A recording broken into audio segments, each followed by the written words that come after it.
Even when I was in high school, I would tell people I'm gonna be a movie director, and they'd be like, okay, that's great, that's good. That's a great goal. My dad was definitely not into it as a career choice. He was like, okay, that's cute, but then when you get your real job, what's that gonna be? Hi guys, I'm Zak Снайдер, and this is the timeline of my career.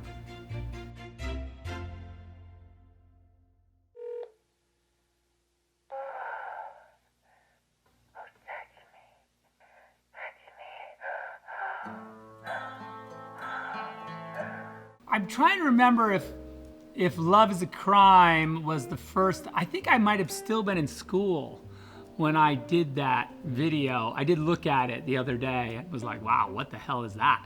Did I really do that? Clearly I needed the money. I have very little recollection of it other than I know that even for me in film school, there was no money.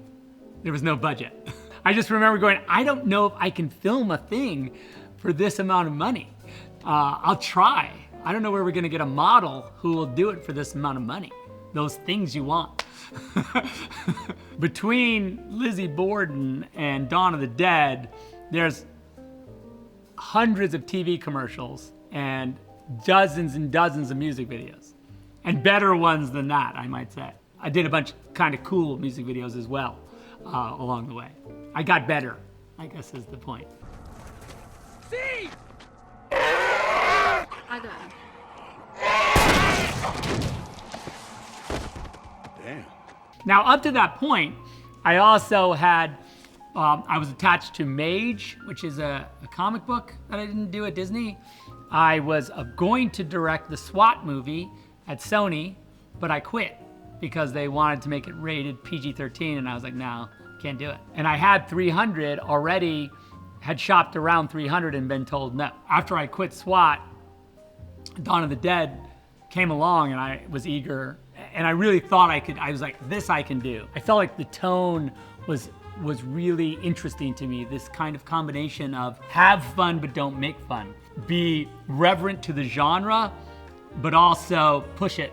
The kind of deep dive, Easter eggs, multi-layered.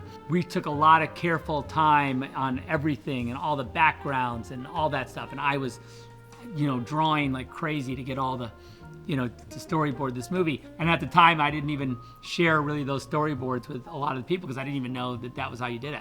I just do it for myself. I had been a director cameraman for 11 years and had seen every possible scenario from sort of a production standpoint. I was intimidated though by the machine and the length of the schedule and the cast, and that part made me nervous. I felt confident that I could make a cool kind of movie out of it.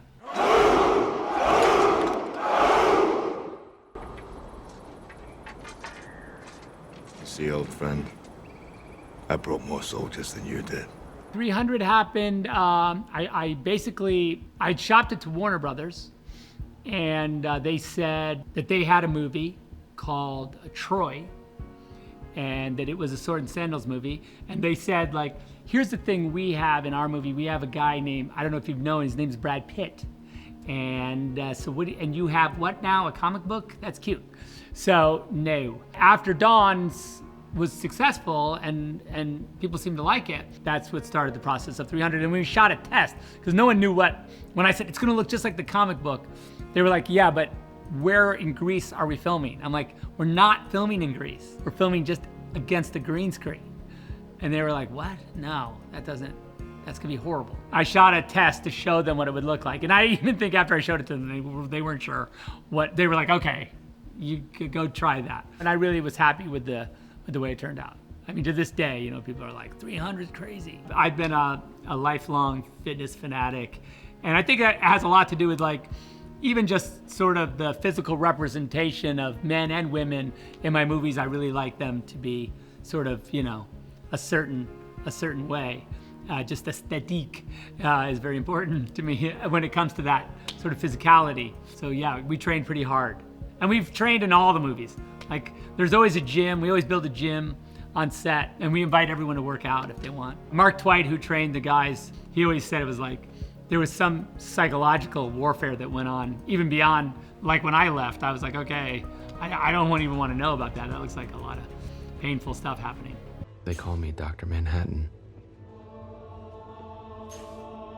They explain the name has been chosen for the ominous associations it will raise in America's enemies.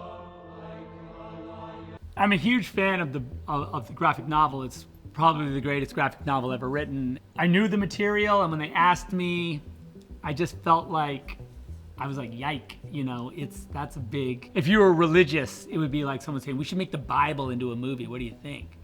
And you might just be like, I don't know. The thing was, I was sure they were gonna make the movie anyway, with or without me. There was just a lot of things in it that I was like, oh, it's not really correct to the graphic novel. And so the process that I went through when I said I would do it was kind of trying to reinsert as much of the graphic novel back into it as possible in a sort of subversive way over time, which has become now like a hallmark of my career. I really love it, and I think it's a bit of a cult classic now, you know. It's a movie that's probably was made 10 years before it should have been made, based on what it says about the genre. You know, I was making it based on this comic book genre, right? Not the movie genre necessarily, but movies have caught up to it. Now, I really just want to reach out to Alan Moore, and I think I really need to have a coffee with him at some point and just explain myself.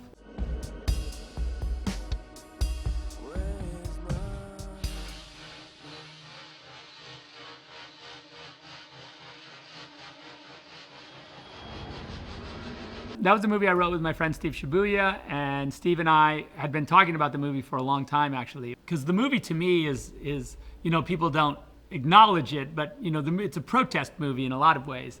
You know, it's a movie about genre. You know, like I was asked at the time, like, why did you dress the girls like that? And I always go, I didn't dress them like that, you did. I always saw it as an indictment of, in some ways, of like, you know, popular culture. I think at the time, you know, I was criticized for it being the opposite, you know, like some sort of sexist like rant, but it was fun to make, and I still love it to this day. That was the first time where I really faced like a true radical restructuring of a film for it to be more commercial. And there is a director's cut of that movie that has yet to be released. I'll say that out loud.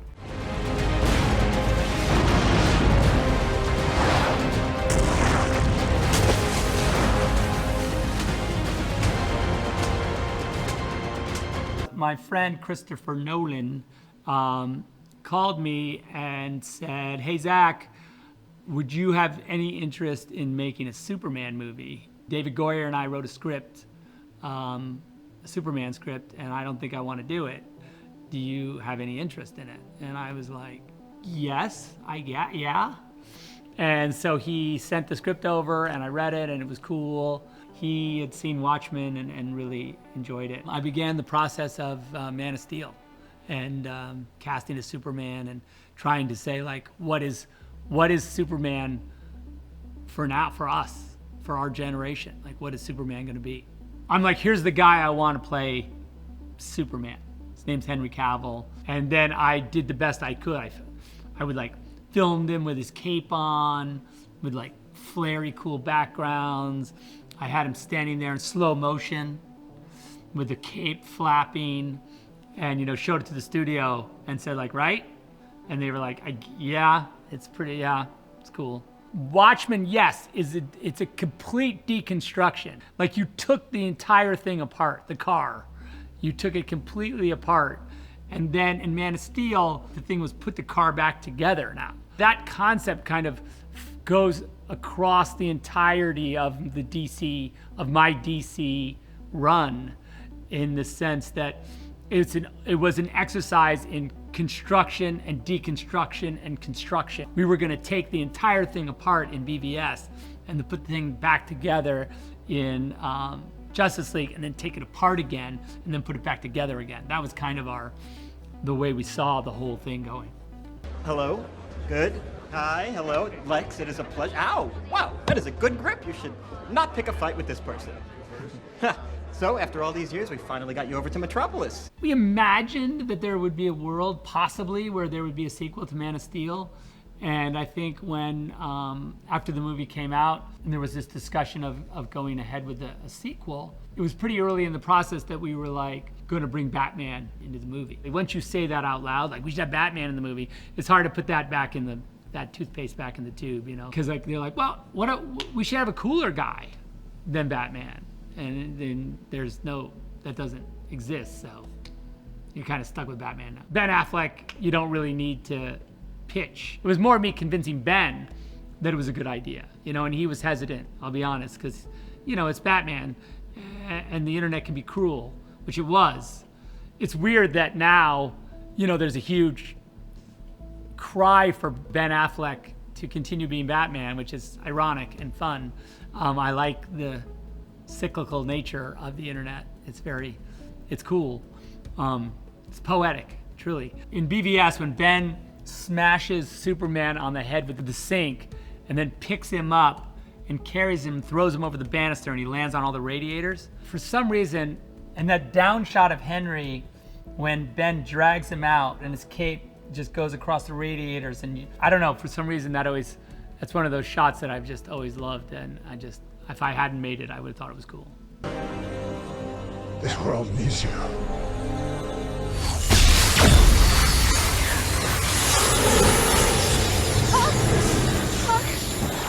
Hold your fire! Hold your fire! When the movie came out in 2017, you know, I was not doing the movie anymore, and they had done the movie. They'd finished the movie without me. I think there was a guy in Wales who walked out of the movie theater and hashtagged and released on that day of release the Snyder Cut, right? On the day of release, that hashtag was used for the first time. 2 years later, on the anniversary of the movie, November 17th again, there was a huge Twitter campaign that had gone on that was joined by Gal and Jason and Ben and Ray, and to release the Snyder Cut. And that was when I got a call from the studio to say, what is that? What does the reality of releasing the Snyder Cut look like? And that was when I got the smallest inkling that there was a chance that that could be a reality. First thing they said was like, we want to release the Snyder Cut, but just in its raw form, unfinished, on HBO Max. And I was like, no, and I'll tell you why it's a no. It's a no for 3 reasons. One, if I release the movie, the internet leaves you alone. I don't know if that's a good idea or not. 2, if I release the movie in its raw form, you get all your viewers to HBO Max based on kind of, I don't want to say, just based on this rough version of the movie. And 3, you get to point at the movie and go, see, it's not that good. We were right. Look at how weird it's like. All those like previs and it's horrible. So I was like, that's a hard no. I said, well, can I at least come in and tell you what I think the best version of this would be? And so I went in and just kind of pitched them on finishing the movie correctly and Zak Snyder's Justice League and how we could market it and what it would mean to the fans and all that. And then they came over to my house and watched it. No one had ever seen this version of the movie. They were like, okay, we're inclined to do it. And then the truth is, I think that when the pandemic struck, a lot of the visual effects houses went down because they had no thing to work on. And we had a finished film. And so the kind of stars aligned and they were like, okay, if we do it right now. And that's how it kind of came to be. And I love the material. And so I'm excited for them when they come on set in their costumes. You know, it's just cool. I was like, look at you guys. This is so cool. It's like literally a labor of love. You know, I didn't get paid and I was happy to. When you make something purely for justice, to have it be received well is really the reward. What the fans have done for suicide prevention and mental health awareness, if no movie existed, that would be enough, you know? So when I finished the movie, it was just one of those things where I just felt like, I hope I did enough, you know, for the effort, because it was such incredible effort that the fans put forward, and yeah, so I thank them. There is an abandoned rescue helicopter on top of a North Tower, Sodom. If you coordinate and communicate, this should be a simple in and out. I wrote the story like right after dawn. I probably wrote the story in 2004, you know, to be honest, you know, is when I came up with the idea. And it kind of had bubbled and sort of, it had always been there because I could pitch it really easily. You know, it's like such an obvious thing. It's like, oh, there's a zombie outbreak in Vegas. and they wall the city and they leave the zombies inside. You know, I was meeting here at Netflix. I was just talking to Scott Stuber, and I mentioned Army, and he was like, what about that? What about making that? And I was like, sure, that would be fun. And it's kind of nice. I mean, that's the great thing about Army is that, like, you know, it's original IP and it's just us, you know, making it up in the best possible way. And I think that that's really refreshing for me. The thing about Army of the Dead that I really enjoyed, one of my favorite parts of it was shooting the movie as well. And sort of this experience with having the camera be a raw tool in your hand is different than like a directed tool, right? To make those decisions yourself and to like, and the lighting and the time of day and every single aspect of how you're gonna photograph it, and even the intimacy of the cameras and how you photograph, all those things become like really visceral tools in the making of the movies. I was working with a lot of the people I've worked with in the past, you know, who are like top of their game pros. There's a familiarity to it because it's zombies, but they know I know, so that they can let me do my thing. I don't know if I had an idea about what it would be, but it's been a wild ride. I mean, we just got back from Hawaii. I had 8 days off, so that's plenty for another year probably. I got some projects lined up that I want to get in the shoot. So yeah, I want to shoot.